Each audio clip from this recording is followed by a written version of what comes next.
високопротеинови кюфтенца само с 3 съставки. Ще ни трябва 6 белтъка, една връзка пресен лук и 150-200 грама настъргана моцарела.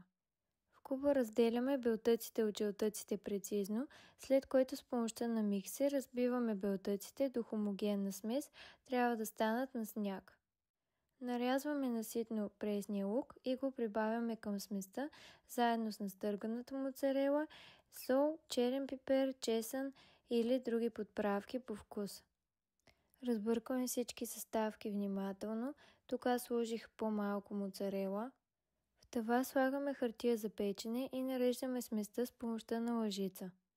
Трябва да се получат кръгли пухкави кюфтенца, но в този случай моите заприличаха малко повече на омлетчета, тъй като не сложих достатъчно моцарела.